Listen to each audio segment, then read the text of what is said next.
Bonjour chez vous, bienvenue à ce nouveau numéro de votre page invitée sur Sika Télévision. Aujourd'hui, nous allons parler santé, plus précisément système sanitaire et également, entre autres, santé maternelle et santé infantile. Et pour en parler, nous recevons le docteur Sostène Dougrou.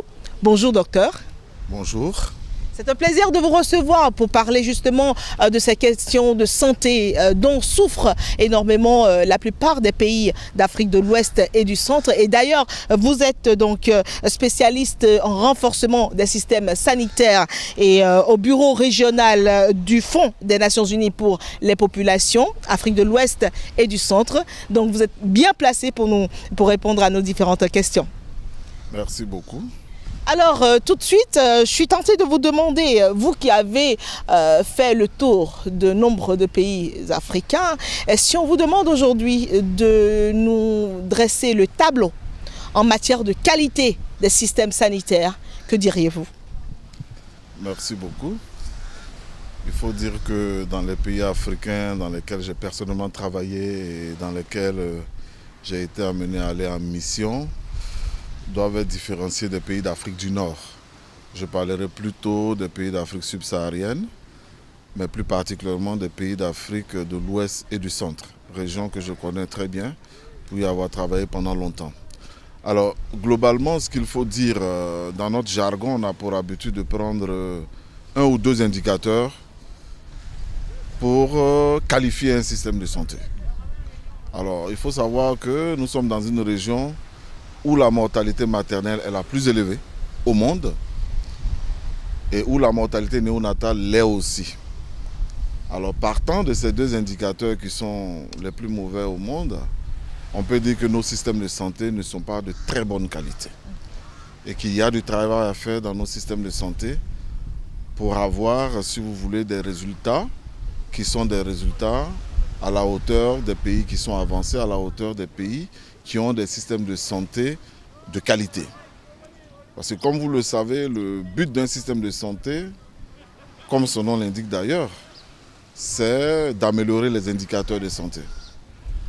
Et la mortalité, ça veut dire le décès, quand il survient, doit toujours questionner sur la qualité de ce qu'on a mis en place comme intervention ou sur la qualité de ce qu'on a mis en place comme système.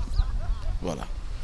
Alors, docteur Dougrou, j'aimerais quand même savoir, c'est quoi les goulots d'étranglement quand on parle des difficultés liées à nos systèmes sanitaires en Afrique de l'Ouest et du Centre? C'est quoi les problèmes réels? Il faut dire qu'avant de parler des goulots d'étranglement, il faut pour le commun des mortels qu'on dise un peu ce que c'est qu'un système de santé. Alors, un système de santé, comme son nom l'indique, c'est un ensemble d'éléments, je dirais comme ça, c'est un ensemble d'éléments qui sont mis ensemble pour produire des services de santé. C'est comme tout système d'ailleurs. Le système familial, le système informatique, le système audiovisuel, c'est un ensemble d'éléments qui sont mis ensemble pour produire un certain nombre de services. Alors dans le système de santé, vous avez un premier élément qui est pour nous l'élément central, ce sont les ressources humaines, constituées des médecins, des sages-femmes, des infirmiers, des aides-soignants, des laboratoires, des pharmaciens, c'est le personnel, c'est le capital humain. Ça, c'est le premier pilier et à notre sens le plus fondamental. Pour que ces personnes puissent travailler, qu'est-ce qu'il leur faut? Il leur faut du matériel pour faire des examens paracliniques, pour faire des diagnostics, pour approfondir le diagnostic. Et lorsque le diagnostic est fait, qu'est-ce qu'il faut? Il faut des produits pour la prise en charge.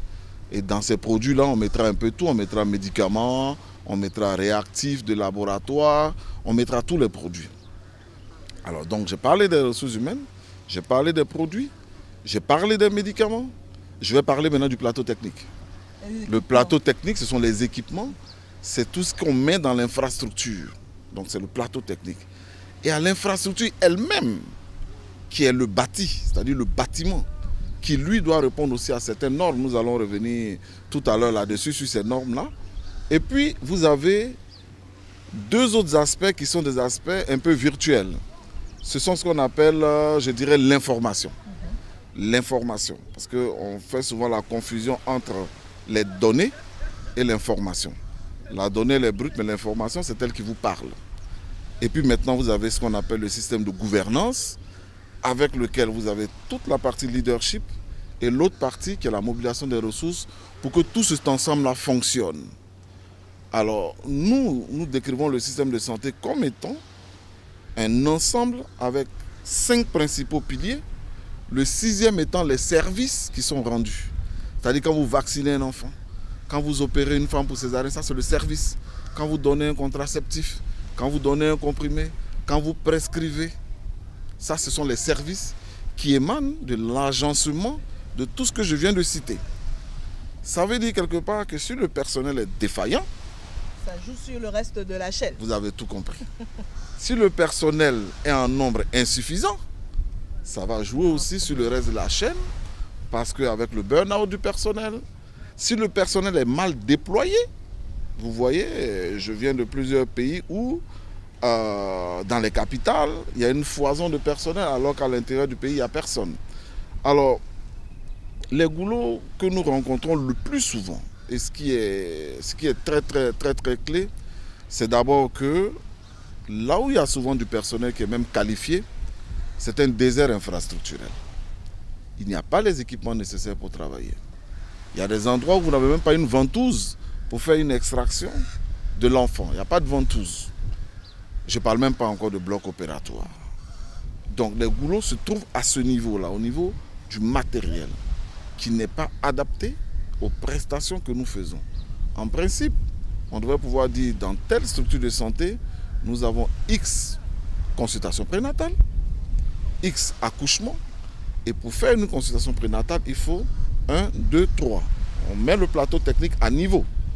Pour faire un accouchement, il nous faut 1, 2, 3. Je vais même vous raconter une anecdote. Il y a des endroits où vous allez, la salle de travail n'est pas différente de la salle d'accouchement. Du coup, on fait plein de confusion. Alors que dans une maternité, une structure de santé qui se respecte, il y a une salle de travail où la femme est en travail.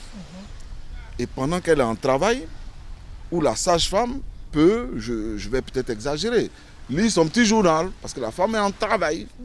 Elle a un lit qui la protège.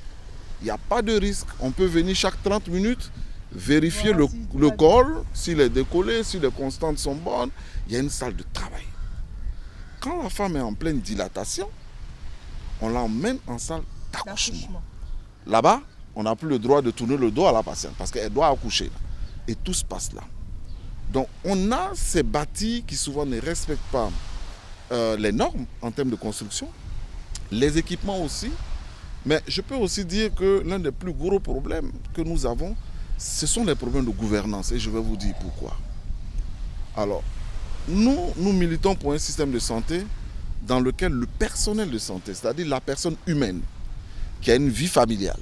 Parce qu'un médecin, une sage-femme, ce n'est pas un robot non plus. C'est un être humain qui peut avoir ses problèmes à la maison, on lui dit de ne pas venir à ses problèmes, mais qui a sa charge aussi, qui a un plan de carrière, qui veut évoluer.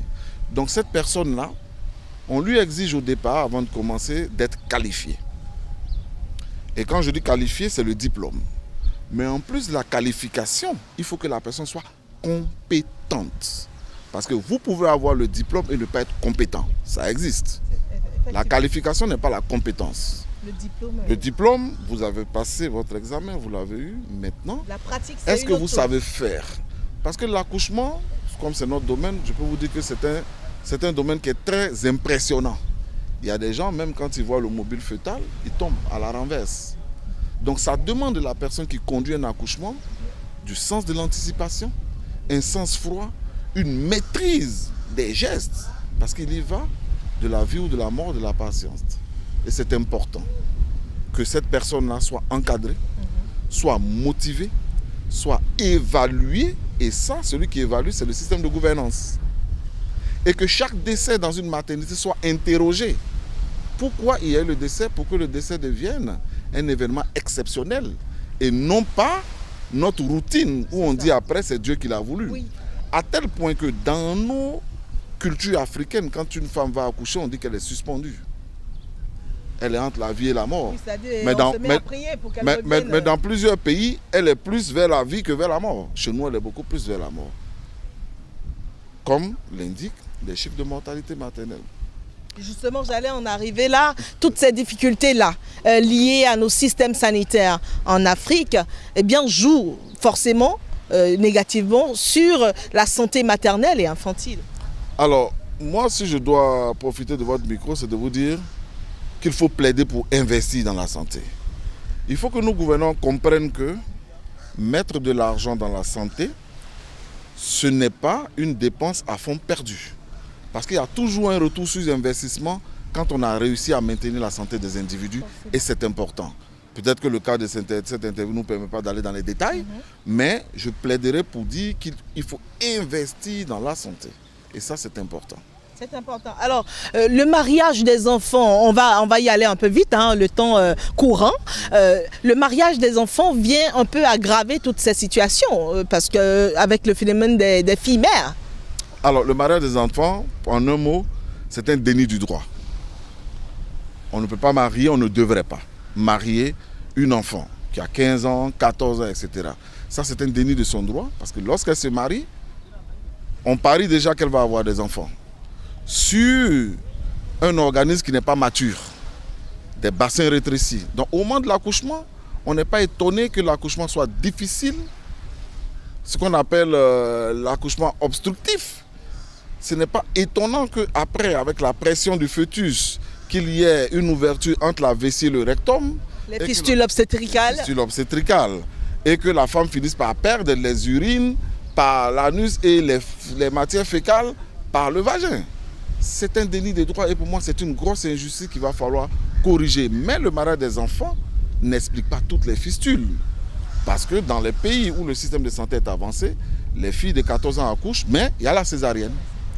Et la césarienne doit être là, et comme la réanimation néonatale, pour régler ces problèmes-là. Voilà ce que je veux dire.